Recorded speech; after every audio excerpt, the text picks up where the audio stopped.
My girlfriend said, "If you cannot handle me having friends, maybe you are not ready for an adult relationship." When I asked about her girls' nights, I said, "You are right. Female friendships are important." When I sent flowers to surprise her at girls' night, they had some interesting information about her location. I, 30, male, have been dating Amanda, 27, female, for about 10 months. She is smart, funny, great company most of the time. We don't live together but spend most weekends at each other's places. Pretty standard relationship stuff. About 3 months ago, Amanda declared that she needed sacred girls' time every Friday night. Not unreasonable, everyone needs friend time, but the way she announced it was weird. We were making plans for the weekend when she just dropped it. "Oh, and Fridays are off limits now. Girls' night is non-negotiable." Cool. What do you guys usually do? "Just girl stuff. You wouldn't be interested." I asked which friends she was hanging with. Amanda has this tight group from college: Jessica, Qley, and Mira. They have all been friends since freshman year. All of them? Sometimes. It depends who is available. Fair enough. Female friendships are important. I have seen how my sister and her friends support each other through everything. But Amanda's girls' nights had some peculiarities. She'd leave around 7 p.m., come home around 1 a.m., and have absolutely nothing to share about what they did. Most people come home from friend hangs with at least one funny story or piece of gossip, but our conversation always went like this. "How was girls' night?" "Good. What did you guys do?" "Just talked." "About what girl stuff?" After a few weeks of this, I started asking more specific questions. Not because I was suspicious, just because I was interested in her life. "Did you guys try that new wine bar Jessica mentioned?" "We didn't go out." "Oh, you stayed in. Whose place?" "We just hung out." "That is nice." "Did Qley bring her famous spinach dip?" Amanda started getting irritated. "Why do you need to know every detail?" "I don't. I am just making conversation. It feels like interrogation." Last Friday, I asked if she wanted me to pick her up after girls' nights, and she had been drinking and taking Ubers home. That is when she lost it. This is exactly what I am talking about. Girls need girls' time. If you cannot handle me having friends, maybe you are not ready for an adult relationship. I felt like shit. Was I being controlling, possessive? I thought I was just showing interest in her social life. "You are right. Female friendships are important. I should be more supportive." She smiled and kissed me. "Thank you. It is just nice to have space to be myself with the girls, you know." I got it, or thought I did. This past Friday, I decided to do something nice. Amanda had mentioned feeling stressed about a work presentation, so I thought I would surprise her with flowers during girls' night. Nothing dramatic, just have them delivered with a sweet note. I called the florist around 8 p.m. I would like to send flowers to my girlfriend. She is at girls' night at. Problem was, I didn't know where they were hanging out. Amanda had left from her apartment, but I didn't know the destination, so I did what any reasonable boyfriend would do. I checked Instagram. Amanda hadn't posted anything, so I checked her friend's Instagram instead. Jessica had posted a story an hour earlier. She was at a yoga class. Alone, weird. Maybe she was meeting up with everyone after. I checked Qley's Instagram. She had posted a picture of her dinner, homemade pasta at her apartment with her boyfriend Ryan. Still at 8 p.m. Mira's Instagram showed her at a movie theater with her sister. All three of Amanda's supposed girls' night companions were doing completely different things. I felt sick. But maybe I was jumping to conclusions. Maybe it was a different group of friends. Amanda had mentioned work friends before. I decided to just ask Jessica directly. We would met several times. She seemed cool. I sent her a casual text. "Hey Jessica, hope you don't mind me asking, but do you know where Amanda's girls' night is tonight?" Wanted to surprise her with flowers. Her response came back 15 minutes later. "Girls' night. Amanda and I haven't hung out on a Friday in like 2 months. Is everything okay?" My stomach dropped. I texted Qley next. "Hey, trying to reach Amanda. Is she with you guys for girls' night?" "No, we haven't done girls' night in forever. Amanda said she was busy with work stuff on Fridays." Then Mira, "Amanda's not here. Haven't seen her since last weekend." I sat in my car outside my apartment for an hour, phone in my hands, trying to process this. Amanda had been lying about girls' night for months. So where was she going every Friday from 7 p.m. to 1 a.m.? What was so secret she had to lie to her boyfriend week after week? I felt like I am going crazy here. Update 1, I didn't sleep Friday night. Amanda came home at 12:45 a.m., slightly buzzed, in a good mood. "How was girls' night?" "Great. Just what I needed." "What did you guys end up doing?" "Went to that new cocktail place downtown." Jessica found it on Instagram. She was lying to my face. I knew for a fact Jessica had been at yoga and then home all evening. Saturday morning, I made a decision that would either clear this up or end our relationship. I texted Amanda's friends, "Hey, can we all meet up for coffee tomorrow? Need to talk to you guys about something." All three agreed. We met Sunday afternoon at a Starbucks near Jessica's place. I laid it out simply. Amanda's been telling me she spends every Friday night with you guys, girls' night. But when I tried to send flowers Friday, I realized none of you were together. A pause. They were quiet for a moment, trying to process what I just said. Jessica spoke first. "She has been saying that. To you?" "Yes, for 3 months. Qley looked confused. "We used to do Friday hangs in college, but since we all graduated and got real jobs, honestly, we barely see each other during the week anymore." "When is the last time you guys hung out on a Friday night?" Mira thought about it. "October, maybe. We went to that Halloween bar crawl thing. That was 4 months ago." "Yeah, Amanda's been really busy with work. We mostly see her on weekends now." Jessica pulled out her phone. "This is weird. Let me check something." She scrolled through her Instagram messages. "Look, Amanda's been texting me every Friday around 7 p.m. Same message. Running late for girls' night. You guys start without me." I always text back confused because there is no girls' night planned, but she never responds. Qley's eyes went wide. "She has been texting me too. I thought it was some inside joke I was missing." They showed me the messages.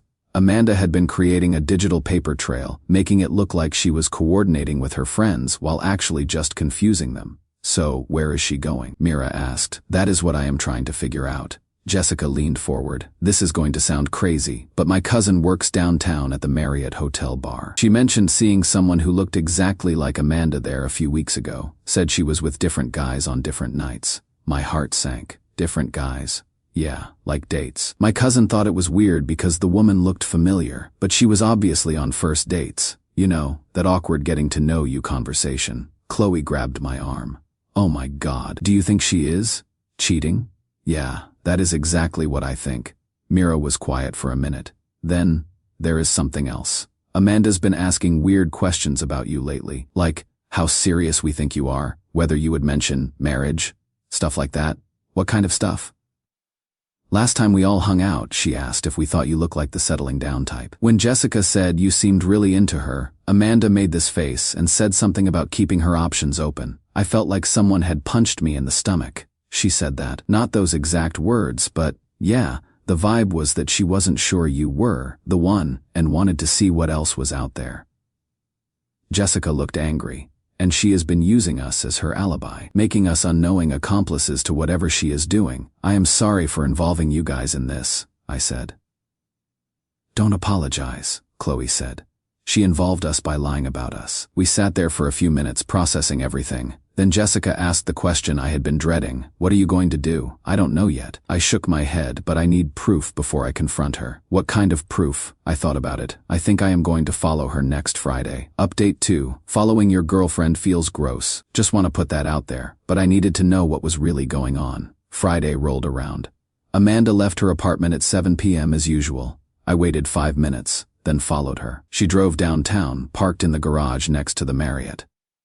Jessica's cousin was right. I parked across the street and watched through the hotel's floor-to-ceiling windows as Amanda walked into the bar. She had dressed up more than usual, cocktail dress, heels, the works. She sat at a high-top table and ordered a drink. 5 minutes later, a guy showed up. Average height, business casual, looked nervous. Classic first date energy. I watched them for an hour. The awkward small talk, the polite laughter, him asking questions and her giving animated responses.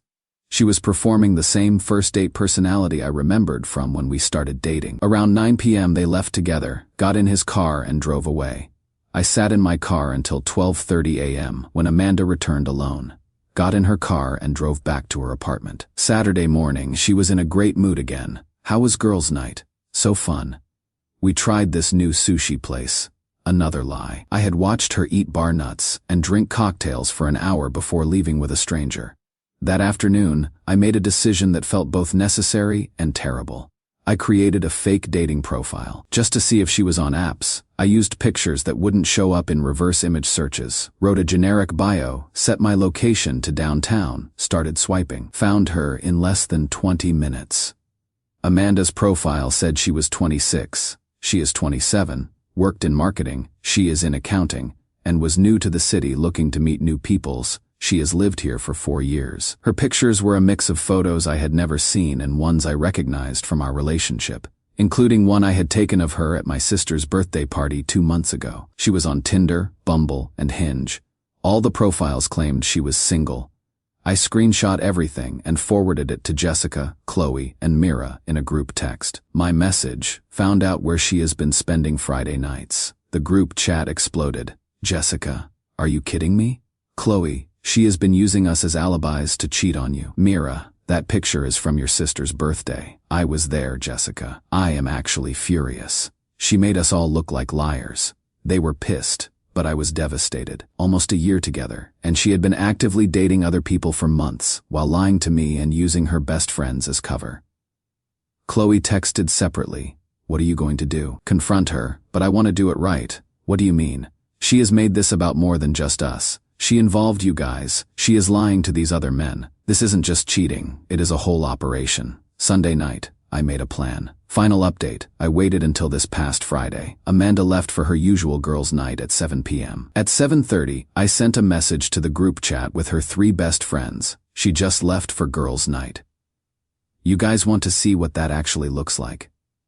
All 3 said yes. We met at the Marriott Hotel bar at 8 p.m. Jessica, Qley, Mira, and me found a table across the room from where Amanda was sitting with another new guy. Her friends hadn't seen Amanda's dating profiles yet. When I showed them the screenshots on my phone, Jessica actually gasped out loud. She used the picture from my graduation party, Mira whispered. I am literally in the background of that photo. And she cropped you out, Qley added. We watched Amanda work her first date magic for about 30 minutes. The guy seemed into her. She was animated, touching his arm, laughing at his jokes.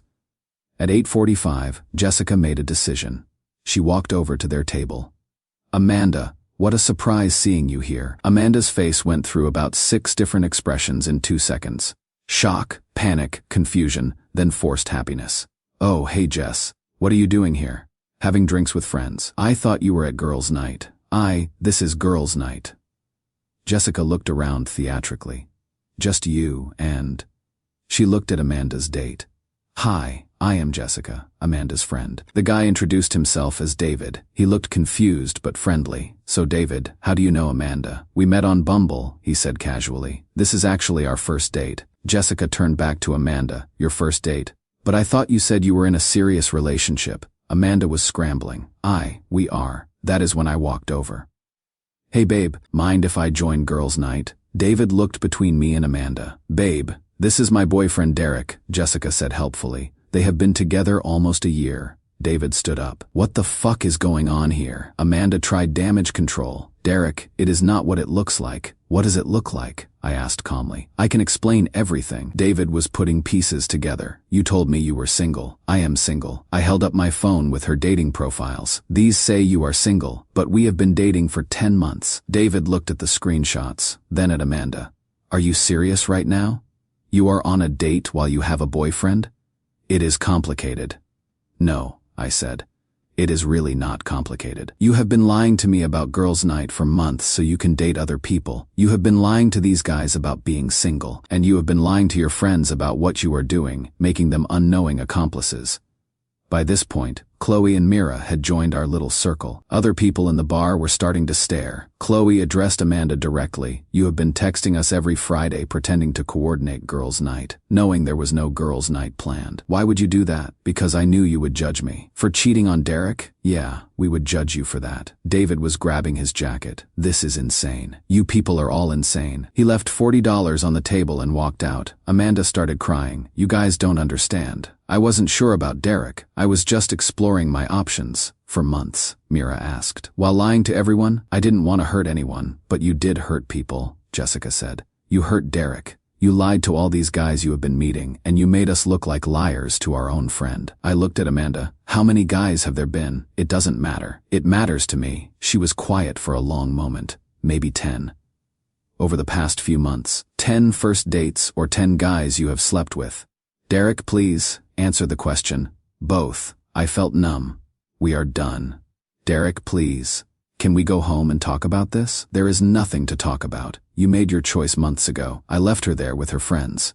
I figured they had a lot to discuss. Jessica texted me the next morning. She tried to convince us that you were controlling and she felt trapped. We told her that was bullshit and that we couldn't trust her anymore. None of us are speaking to her right now, Qley added. She kept saying she was going to explain everything to you, make it right. We told her the time for explanations was before she created dating profiles, not after.